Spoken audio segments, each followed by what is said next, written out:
Go.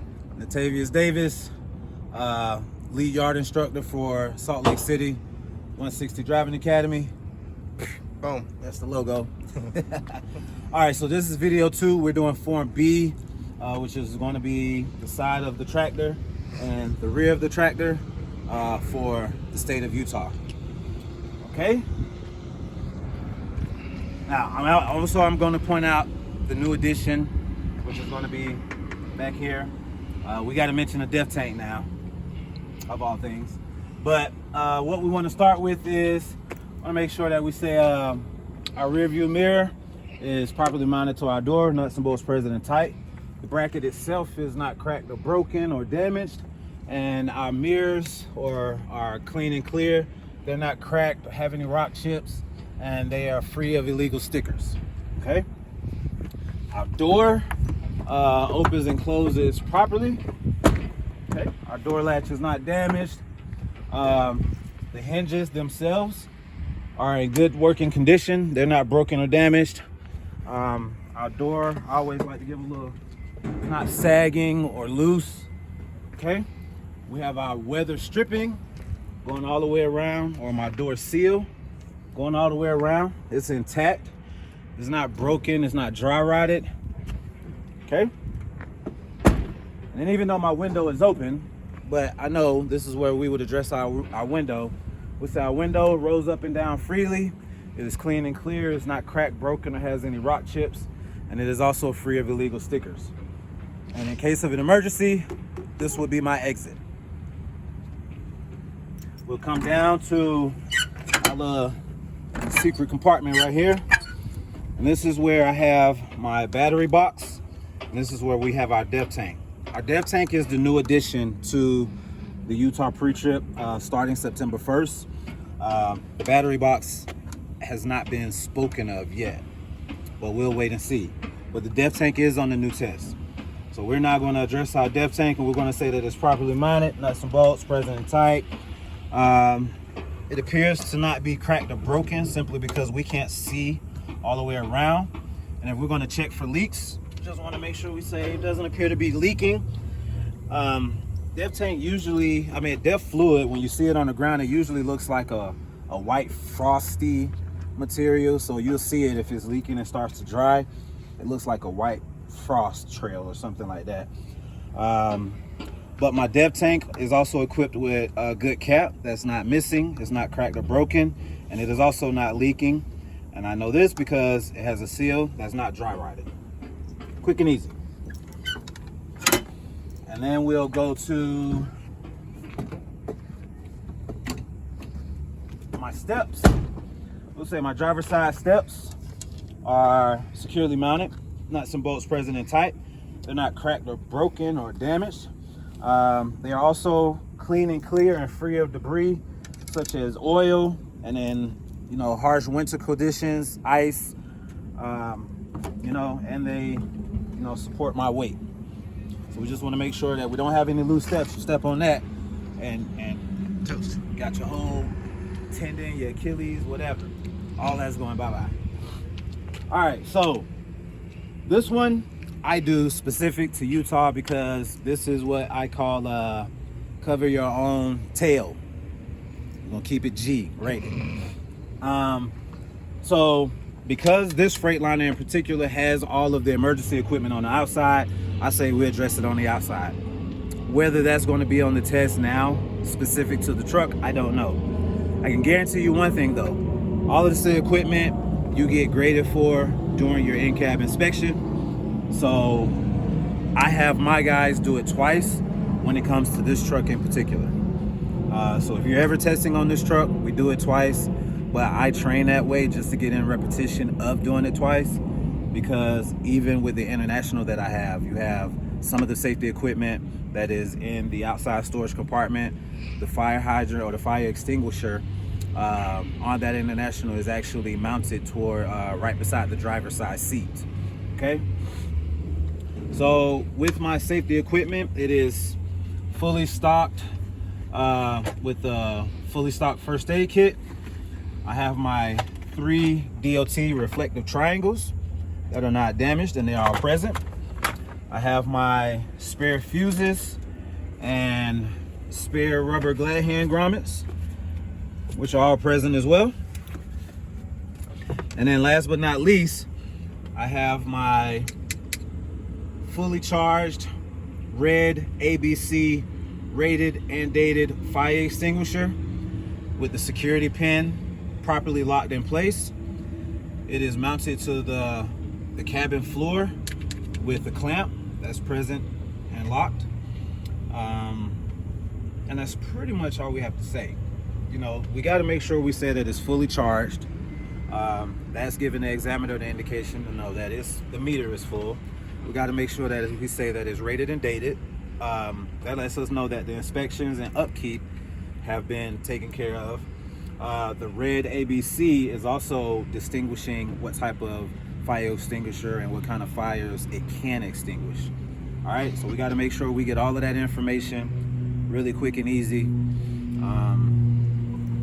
So that takes care of that. Again, once we get in our NCAB, which you guys will see that video, I have to identify all of this stuff again, but I don't have to get out of the cab and actually come back here. I just say that, hey, Mr. Examiner, Miss Examiner, I got an outside storage compartment with all of my safety equipment or my emergency equipment. Here's what's there. And just identify it so they can give you credit for it. All right, moving on to the back. We're gonna go ahead and go to our fuel tank. Our fuel tank is properly mounted with our saddle straps, but these are insulated saddle straps. This lining right here is the rubber material that provides the cushion against the fuel tank. So we have my fuel tank is properly secured or properly mounted with my insulated saddle straps. And then we say the insulation for these straps is not cracked, broken, dry rotted, or damaged in any way. All right. And the straps themselves are properly secured. My fuel tank itself is not cracked, broken, or leaking. So again, we check the undercarriage for leaks. It's not cracked, broken, or leaking. It's not dented. It's not bulging. We say bulging because that would indicate that we have some type of impurity in the fuel. So we just say it's not cracked, broken. The tank itself is not cracked, broken, dented, bulging, and it has no illegal welds. Okay. We have my fuel tank cap, which is not missing. It is not cracked or broken, and it is not leaking, and it has a good seal that's not dry rotted. Okay. And then we will come to the inside here, which would be my frame, which is this whole entire structure that runs parallel this way. So we'll say my frame is properly mounted with mounting bolts that are present and tight. There are none missing.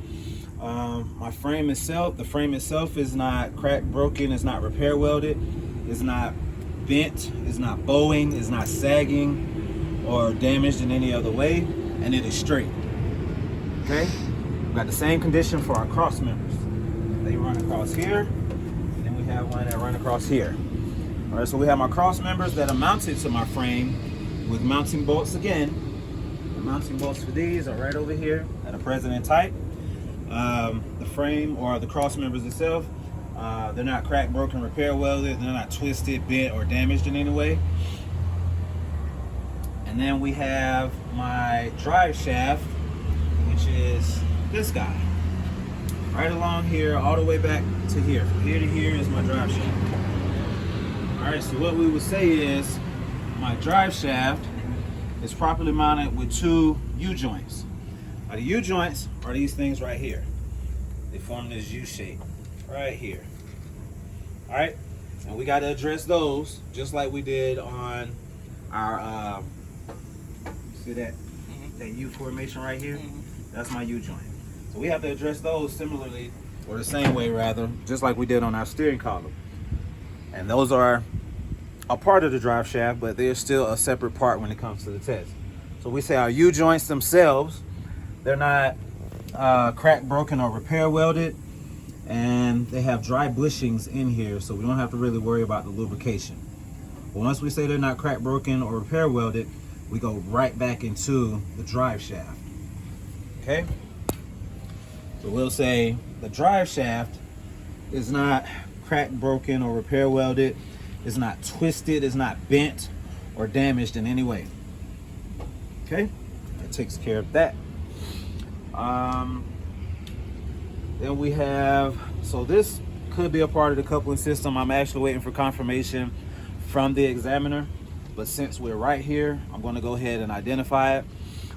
We have my catwalk and my side steps, or my rear tractor steps, that are properly mounted, nuts and bolts present and tight.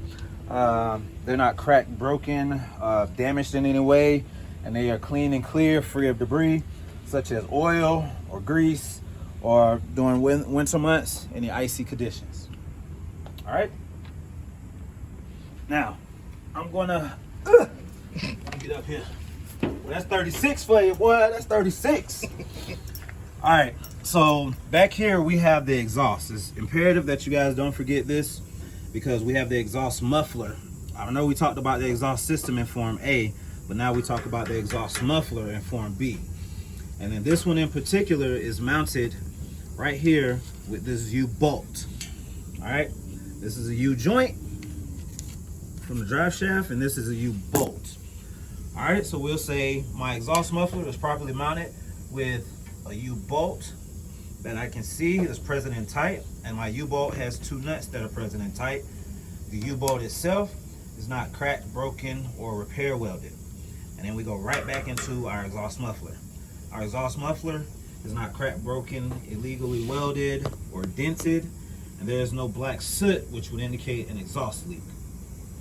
Quick and easy. That takes care of that. Woo! All right. Need some help there, sir? Yeah. I got you, sir. 3 points of contact. He's somebody got you, sir. All right. So now we're going to get into my, right back here, while I'm under here, this guy. So this is my differential. We don't have to worry about that, but I always get you guys to look at it, because right above it is this guy right here. This is my torque arm, or my torque bar. It's properly mounted with nuts and bolts that are present and tight. It is not cracked, broken, repair welded. It's not bent or twisted in any way, and it is properly lubed in its bushings. These are the bushings right here. That's all we have to say about that. All right, we also have my splash guard, and again, this is flow for me. I know once you guys get to pre-trip, I might be jumping around, or there might be some things out of place, but I work in a fluidity motion, right? So I'm right here. I go ahead and go to it. This is my splash guard, which is properly mounted to the frame with nuts and bolts and a clamp that's present and tight. It's not cracked, broken, or missing, or damaged in any way. It is, but it's not. Right? Just got to make sure it's not cracked, broken, missing, and it's present. So anything like this with that, you can't say that if it's like this, or you Yeah, can.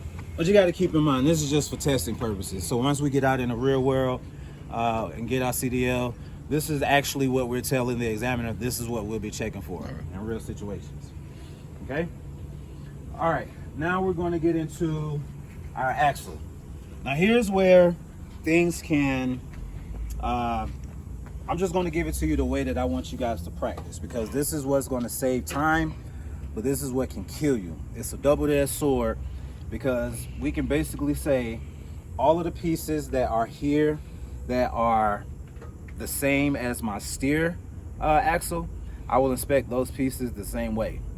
But if you have not completed your steer axle with 100% accuracy, and you come back here and you use that method, that means the points that you lost because you didn't identify the part, or you missed something on the steer axle, you're going to double those points back here on your rear drive axle. Right?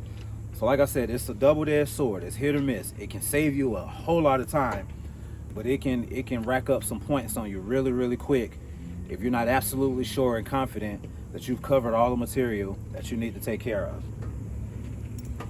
And Diego, you out here all fresh and clean, but I'm letting you know you're in the truckers world now, so you're gonna have to get that black shirt dirty in a minute. All right, so what I actually want to do is come back here so you guys can see. I know it's not a lot of light, But we want to start with my suspension system. And with my suspension system, basically what I'm going to do, because I know I've already taken care of it, is I'm going to address my shock absorber right here, right? I know I got my airbag in the front, so we can go out now. Oh, That's it. Yep, I got my airbag right here.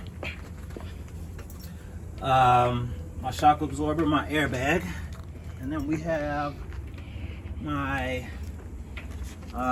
leaf spring mount, right? And that's in the middle, and then we have our front leaf spring mount that's right here as well.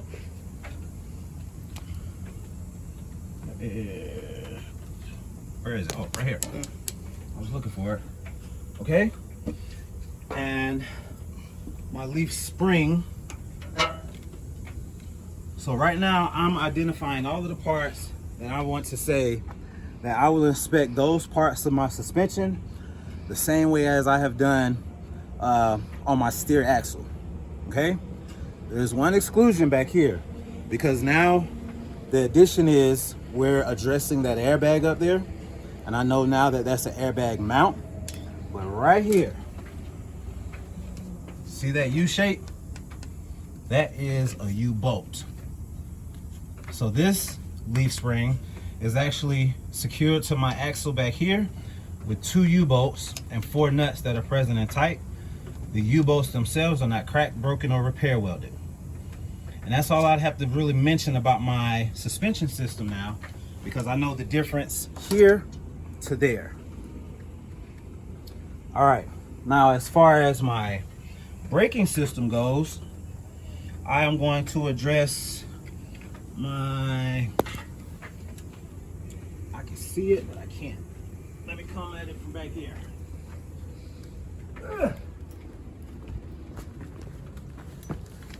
So, I'm going to address my brake hose, right? I have my brake chamber. I have my push rod, which is this guy. My slack adjuster, which is this guy. My clevis keys, or my Carter keys rather. My brake lining, which is right here. And my brake drum. I am going to address these parts, or inspect these parts, as I have on my steer axle. Okay? So that's the one thing that, like I said, we can use it. But it is going to cost if we don't identify those parts. Now, that automatically brings us out to the wheel assembly. So basically, we can say all of the same things, but we have some inclusions or exclusions. Number one, these are duals. So I would rather take this opportunity to go over these tires completely by themselves with no recollection of me ever doing that steer tire. It just doesn't make sense to even put myself in that situation. These tires are completely different. They operate different, and it's 2 of them. Okay? So, I have my dual tires. My rear drive tires, they're evenly worn. They have at least 2 30 seconds tread depth. And these tires can be recapped. As you can see right here along the edge, this tire appears to have been recapped. Okay? We have what's called blood spacing, which is the space between the tire. And what we're looking for is that our rims are properly butted together, right? With no visible daylight in between. And it is also clean and clear of debris, such as rocks or any other, any other particulates, things that you might see on the road. We just want to make sure that it's free and clear of debris, such as rocks, tire parts, anything like that. Okay? Now this is a lot, but this is what I used to say.